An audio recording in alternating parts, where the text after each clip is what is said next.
Hola gente, Humus, Bajun Yají. Había pensado hablarles de que iba a ser un alto con este tránsito de las 7 doncellas que nació en un sueño en el Maite noveno, pero no es un alto porque voy a hablar de la soberbia, porque está presente en todas, como le dije, pero yo creo que las tres primeras son esenciales para trabajar las otras. Pero la soberbia, si bien es la última, está presente en todos. Entonces, al principio pensaba que había abierto un portal demasiado pronto, que no había esperado mis procesos. Siempre digo que si estamos trabajando la ansiedad no podemos, digo laborar, mejor me gusta más la palabra. Si estamos laborando la ansiedad no podemos entrar a laborar los enojos porque son demasiados, porque hay demasiada resistencia, entonces hacerlo de a poco. ¿Y qué significa laborar? Es estar atento a las situaciones que suceden, porque nosotros abrimos portales cuando decimos voy a hacer esto, voy a hacer lo otro, se abren portales. Y quería hacer hincapié también en que todo esto nació, estos sueños, los cuentos que ya les pasé en lo que es la lujuria, nació en este Maite, donde yo pensé que no iba a ser verdadero. ¿Por qué? Porque no habíamos podido cultivar y los que se habían conectado era espiritualmente, a través de la mente, del pensamiento, porque los que plantaron fue para ayudarme, fue físicamente. Pero hubieron muchas señales que me decían que estuvo muy bien, ya que la caminata que se hizo en pos de este Maite, que siempre hacemos caminata serpiente, fue la más brillante de todos los tiempos. Además, hubo un momento en que una compañera que había plantado me llama desde Valle de Eni y me dice: Raquel, es raro, ya están los maíces crecidos y están haciendo uno. Mi corazón, la verdad que me mostraba que todo lo que yo vivía era magia, que está ahí presente, que tenemos que reconocerla, tener fe, porque ese día había nacido una niña que nació, mejor dicho, se concibió en una floración. O sea, el Maite ya estaba hablando de que todo esto que estaba despertando en mí se iba a trasladar hacia los demás, porque todo lo que hacemos genera algo, ya lo hablamos, los pensamientos, los sentimientos, las emociones, genera algo para el entorno. Me fue muy difícil comenzar con la soberbia. ¿Por qué? Porque en mi caso, digo en mi caso porque cada uno tiene su versión de su soberbia, la mía tenía muchas ramas, o quizás era una sola. Pero me pareció que la mejor forma de comenzar a hablar de la soberbia era comenzar con su contrapartida, que es la humildad. Y si buscamos en el diccionario el significado de la humildad, podemos encontrar muchas cosas. Si lo googleamos, podemos encontrar que es alguien que ha aceptado sus debilidades, sus limitaciones. También encontré en uno de esos significados que es alguien sumiso, y buscó sumiso, que es subyugado, en fin. Pero en realidad, ¿por qué humildad? Porque viene humus y viene de la tierra. Entonces tenemos que reconocer que hominis viene de diferenciar a los dioses de la gente de la tierra. Por lo tanto, somos tierra que anda, porque también encontré significados que tenía que ver con postrarse a la tierra. Y no es así, porque somos tierra que anda, entonces no estamos ni por arriba ni por debajo. Ese es el entendimiento grande que tenemos que hacer, porque estamos como en separatividad con la naturaleza. No somos conscientes que somos parte del todo y a veces por soberbia no creemos más que ella. Y sumisión significa No es un ser subyugado, ¿no? Un ser servil, como dicen en algunos lugares. Es un estado del ser. Si estamos en sub, estamos en una entrega no muy buena, pero si estamos en sumisión, estamos por arriba, entonces una entrega elevada. Y cuando hay una entrega elevada, entonces estamos en humildad. En una entrega elevada no hay ego, sino eso de servicio es amor. No hay interpretaciones, no hay juzgamientos. Estamos en entrega elevada, como cuando hay un artista que está creando, está en sumisión, porque está en ese vacío donde está cargado de divinidad. La primera enseñanza que tuve sobre la soberbia fue con mi nieto de 7 años. Estábamos haciendo unas zapachetas con unas piedritas que había traído del valle. Y cuando me tocaba a mí armarlas, él se iba a mirar dibujitos y volvía. Y en una de esas me preguntó si había terminado y le dije que sí. Mira qué bien, me quedó. Dice, pero perdiste. Le digo, ¿cómo que perdí? Sí, porque no la hiciste con todas las piedras y yo tengo acá unas piedras en la mano. Entonces yo para jugar me hice como que dramatizaba y decía, ay, qué horrible, perdí. Y él totalmente desconcertado me decía, pero ¿por qué dramatizás? Digo, porque perdí. Pero perder es hacer las cosas con lo que tenés, es hacerlo igualmente hasta el final. Quedé como en un estado de shock por lo que me estaba enseñando mi nieto. Que en definitiva esa necesidad de ganar y de hacer las cosas bien y perfectas, no era en mí algo para reconocer que soy mejor que otra persona, pero necesitaba demostrármelo a mí misma. Era como un desafío hacia mí misma, que muchas veces me hizo estar al límite. Pero descubrí que el espíritu simplemente es y no necesita demostrarlo, simplemente vive y fluye con el universo. Detrás de la soberbia siempre hay baja autoestima. Por eso yo les decía que mi intención nunca era demostrar que soy mejor que fulano, que mengano. No, mi intención era como una superación hacia mis límites. Pero en realidad, y por eso está la gula presente, es la intensidad. Esa intensidad que si es bien direccionada, no nos produce llegar a límites. Les cuento la última situación que estuve en esa soberbia y me di cuenta, fue que tenía que subir a un barco. Mi estatura todos saben que es muy baja. Tenía que saltar de la balsa al barco, subir una escalera de gato que después al bajar con esos zapatos de seguridad me dificultaba. Y se había separado la barca del barco más grande y no habían puesto redes y no me daban para saltar. Por lo que los marineros me dijeron, bueno, largarte por la borda, que nosotros te sostenemos, caminar por la cuerda y cuando camines por la cuerda, nosotros ahí te tomamos. Fue una situación límite porque cuando me cuelgo de la borda, mis pies no llegaban a las cuerdas. Lo pude sortear y no estoy hablando de que esta situación me sucedió a los 20, no, me sucedió a los 56 años, o sea que no estaba poniéndome límites a mí misma y mi intensidad me ganaba. Entonces ahí me di cuenta que muchas cosas las hacemos por esa soberbia y nos puede causar problemas, por ese apasionamiento, que lo hablamos en la gula de la intensidad, que el corazón tiene que estar claro, fuerte, pleno y abierto. Pero yo tenía que hacerlo porque siempre me decía, yo tengo que poder.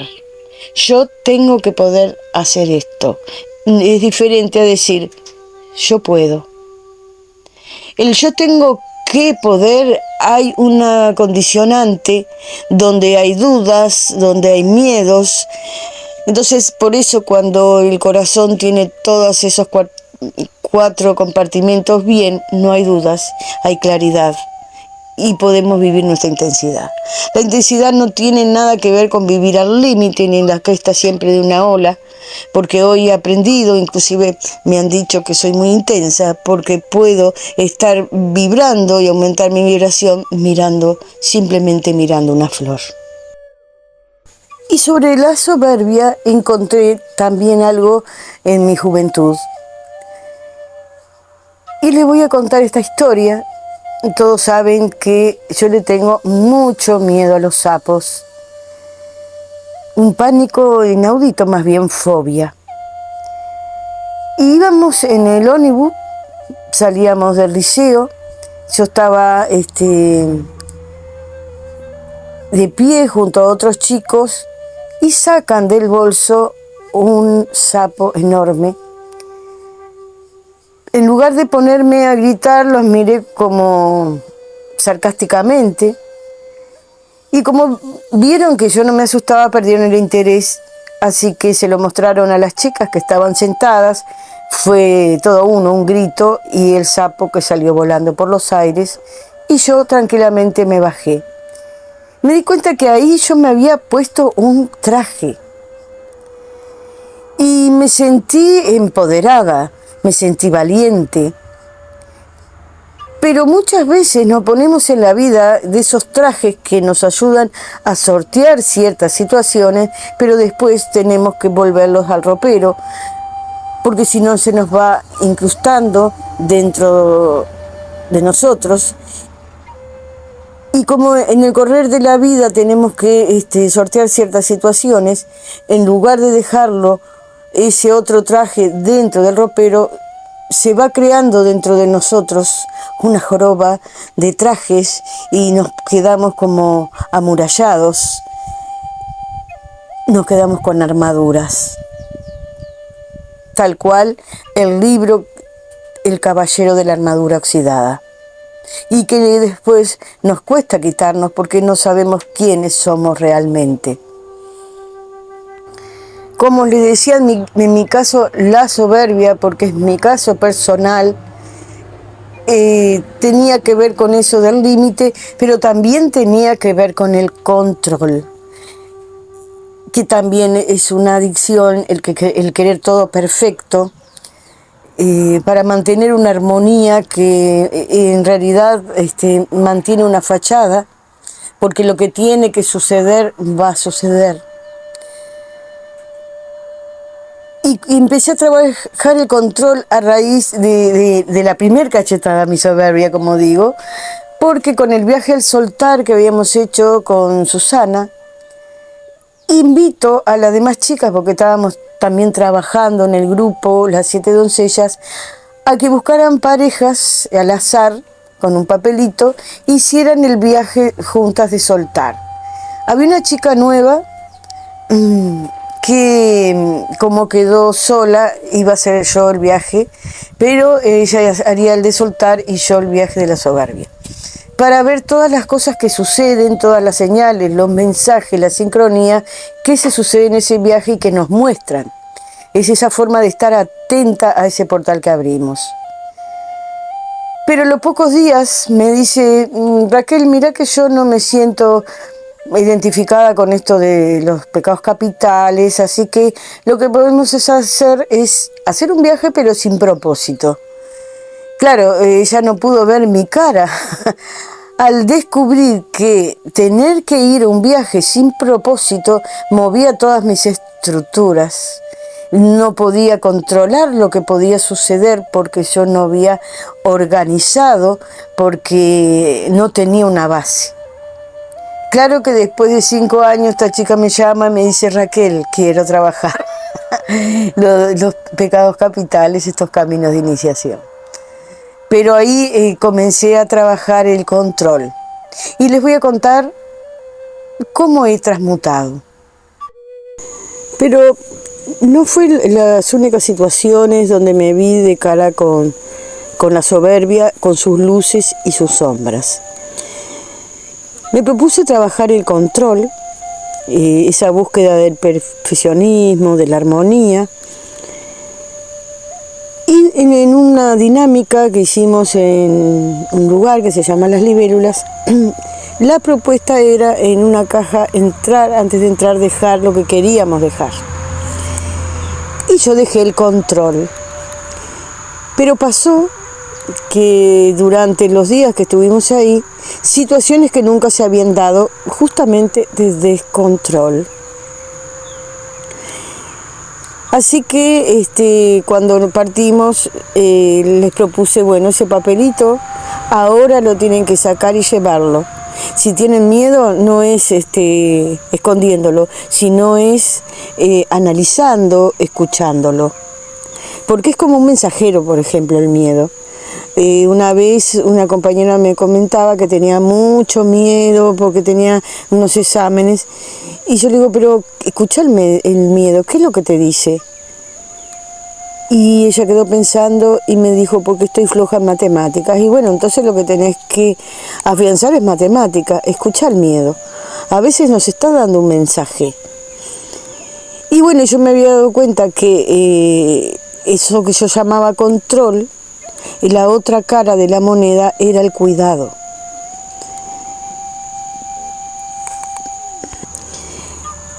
Y la otra situación que es más grande, que me hizo estar en estado de pánico porque tuve la vida de un ser humano en mis manos y por una decisión no correcta podía haber muerto. Entonces ahí comencé a trabajar mucho más la humildad. Aquí hay una línea fina entre la fe y la soberbia, que es el camino del medio.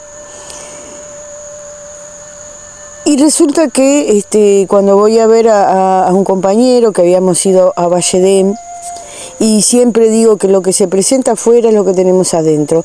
Había ido a hacer un trabajo con 3 compañeras y había muchísima gente, pero muchísima, había más de 40 personas y no lográbamos encontrarnos para poder trabajar.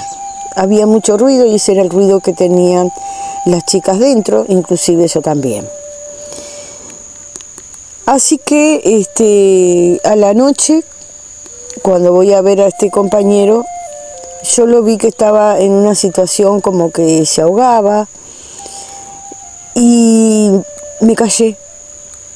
Pensé, lo voy a cuidar toda la noche, a ver qué le pasa. Le pasé la pipa, le hice reiki, presenté la pipa y como que el norte me habló, me dijo que no estaba en mis manos, pero sentí paz.